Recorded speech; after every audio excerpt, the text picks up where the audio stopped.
Hey everyone, welcome back. Hope you're having a fantastic day so far. So the next Social Security increase projection is in, and on average, it looks like an increase of right around $624.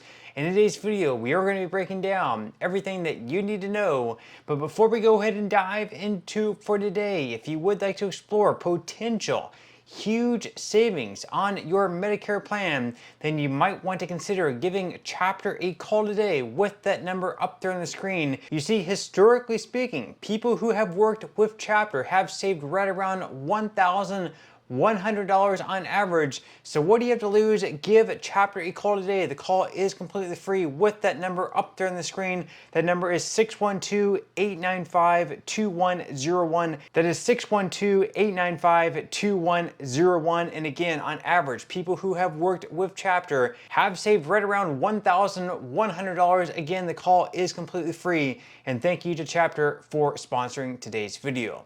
Okay, so diving right into it for today. So before we get into the increase, the next Social Security increase projection that was released yesterday by the Senior Citizens League. First off, we're going to be going over a couple improvements being made by the Social Security Administration coming up later on this month. This was just released by the Social Security Commissioner and Frank Bisignano. So according to Fox News, the Social Security Administration recently announced its efforts to transform customer service for beneficiaries and will allow them to access the program's online portal around the clock. SSA said earlier this month that its customer service improvement push includes an upgrade of the My Social Security online portal, which will be available to beneficiaries with uninterrupted 24/7 access to customers starting in the middle of July. Currently, there are times during the week and on weekends when the portal is unavailable. So if you ever gone to My Social Security and you wanted to make a change, but the portal was unavailable, that was probably frustrating because you might have wanted to make an update or check something real quickly and then you find out you can't even check it because it's offline. Well, now it's supposed to be uninterrupted 24/7.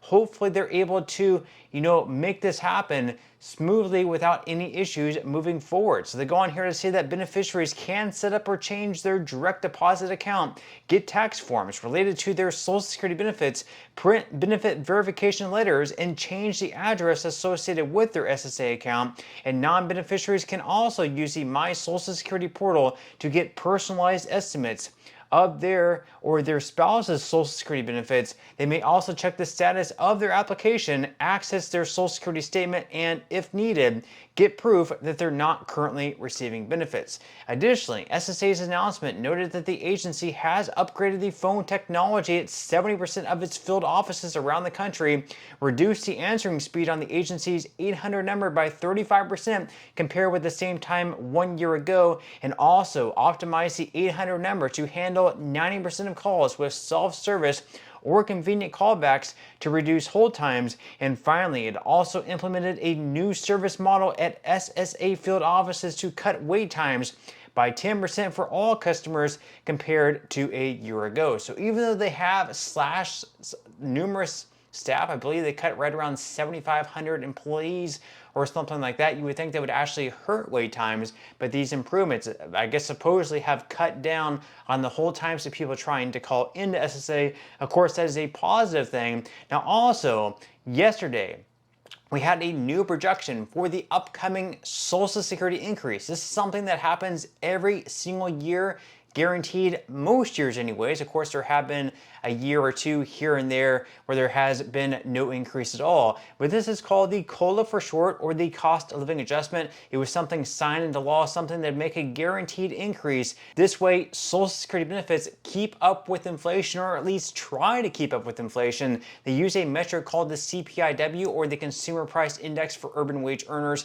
and clerical workers. And every single month, the Bureau of Labor Statistics releases the new inflation numbers. Well, yesterday we had new inflation numbers, and just like the past few months, inflation continues to go up. For a while there, inflation was going down, but it looks like inflation is now moving up, and economists in large part are blaming this on President Trump's tariffs. So are they going to continue going up, or perhaps are they going to start going back down again? We would hope inflation does go back down, but I guess the good thing is about inflation going back up is at the same time, you are also receiving a higher cost of living adjustment. So even though you are paying higher prices at the grocery store or pretty much wherever you go, at the same time, at least you're receiving a higher cost of living adjustment to sort of make up for it. So according to the Senior Citizens League yesterday, we do have a new projection for the next cost of living adjustment that did come in at 2.6%. So they say that TSCL predicts Social Security's 2026 COLA will be 2.6%,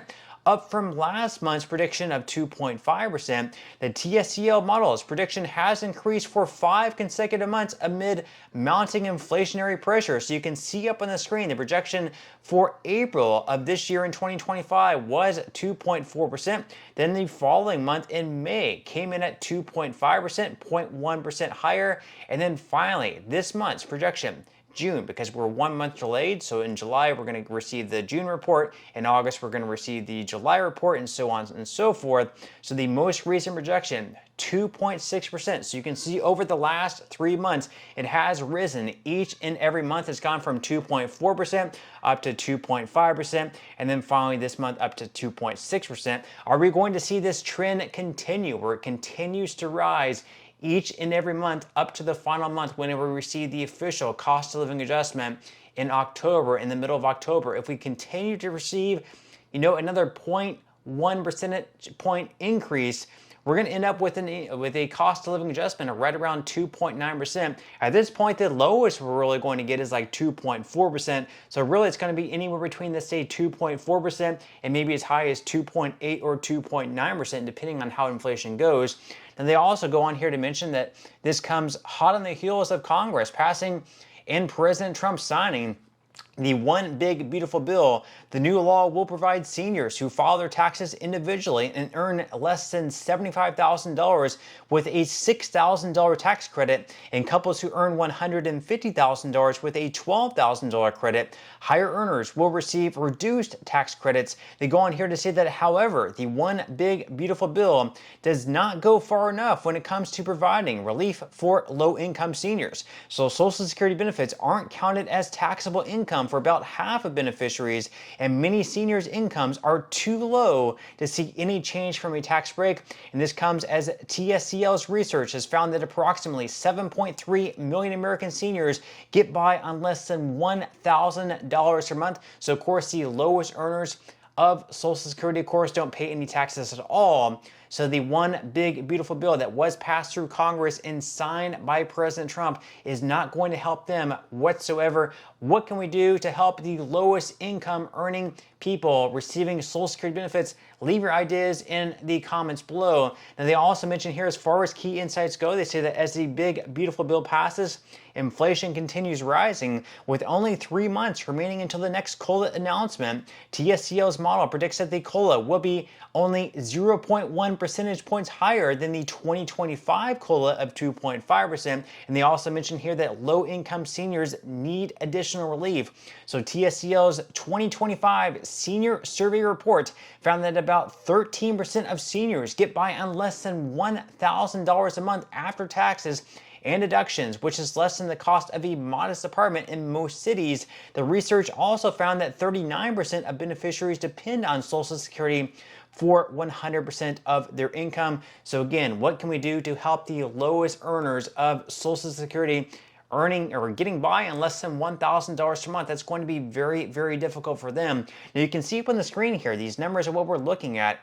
Once again, is the CPIW. That is the inflation metric that we use to determine the cost of living adjustment. So the most recent CPIW number for June of this year was 315.945. We're going to be comparing the third quarter of this year to the third quarter months of last year. So you can see what we have circled here. That is 308.501. 308.640 and 309.046. Those were the CPIW numbers for last year.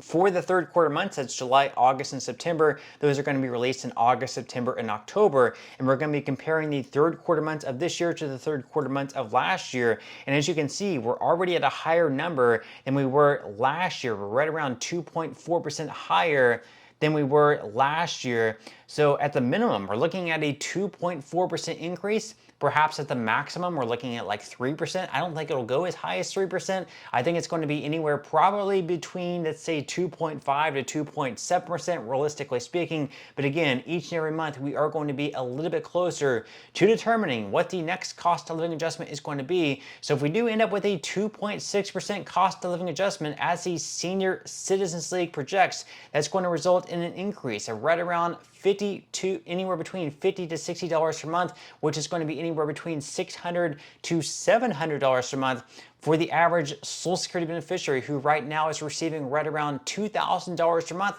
So with that said, leave your thoughts and comments below. Would you be satisfied with a 2.6% COLA, or are you hoping for an even larger one than that? Leave your thoughts and comments below, but that's all we have for today's video, and I will see you in the next one.